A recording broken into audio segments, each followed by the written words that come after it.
All right, good morning. No rain and snow today, just a brisk cold. So I'll be touching base. All right, so I'm coming up on 4 miles. As you can see, I'm in the dark in the woods on the Capitol Trail. I ran out 3.5 miles and I'm on the way back. It's about 25 degrees out, but there's no wind, no rain. And I'm actually making pretty good time for me.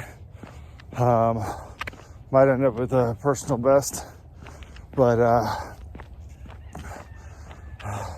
it's crazy to think it's been about a month. I don't know the exact off the top of my head. And it was about a month ago, I couldn't run a mile. I could kind of interval run a mile, but I couldn't consistently run a mile. And this daily, regular, consistent follow through of the decision that was made, also known as accountability, to do what I said I was going to do. And it's already producing some fruit. I'm losing some weight. I'm slimming down.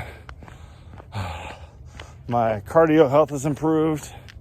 And I just feel better, man, because I'm doing what I said I'd do. So, all right. We'll see you in a bit. All right. So, the sun is coming up. Actually looks pretty cool. Got a little over 7 miles. I'm gonna shower, get dressed. I think I might cook some pancakes for the kids this morning. And then we'll get rolling. All right, condense the pain. Let's get it. Good morning. All right, so Secret Science of Success, the Science of Success, Napoleon Hill. Today's chapter talked about courtesy helps win leadership. And so I think a certain amount of interpersonal skills definitely helps with leadership, and courtesy is a huge part of that. But I love the way he also directs it and talks about how self-respect, if you can't lead yourself and if you don't respect yourself, then you're never going to respect others. So you have to respect yourself.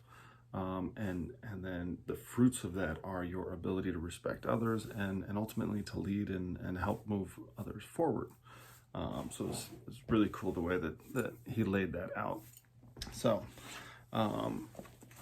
moving on, 7 Habits of Highly Effective People.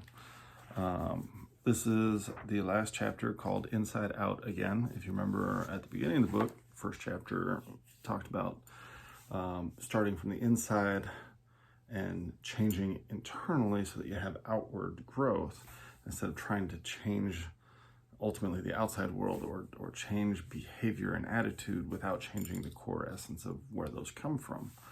And so he shares in this chapter about a period he spent living in Hawaii, and him and his wife were able to have deep, meaningful conversations for about 2 hours every day for a year. And they were able to get to the core of some of their life scripting and really have a deeper understanding of each other because they had the time to invest. And they had a courtesy ground rules kind of developed that they weren't going to probe or interrogate each other. And that when something got too emotional, they would just quit for the day because they knew they had time. And through that, they were able to get to the core of some real deeper issues and start to understand each other on a much deeper level.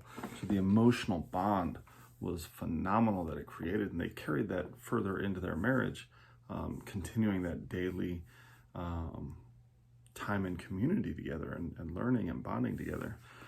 But I did want to finish by reading a small excerpt from the end of the chapter because I believe it's so powerful. It says, sometimes we make mistakes, we feel awkward, but if we start with daily private victory and work from the inside out, the result will surely come. As we plant the seed and patiently weed and nourish it, we begin to feel the excitement of real growth and eventually taste the incomparably delicious fruit of congruent, effective life. Again, I quote Emerson, "That which we persist in doing becomes easier, not that the nature of the task has changed, but our ability to do it has increased." And the whole point in all of this, for this whole book, is developing yourself in a way that it allows you to be a whole person and a principally centered person, which will allow you to connect and develop unity with those around you. And unity is so rare. And when you have true unity with someone, like a spouse or a good friend or a community, when you start to develop that unity, it is amazing what can happen in a neighborhood. It is amazing what can happen in a community. It's amazing what can happen in a home when you are seeking unity and progress. So with that being said, condense the pain of change, stay accountable, and we'll talk soon. Bloop.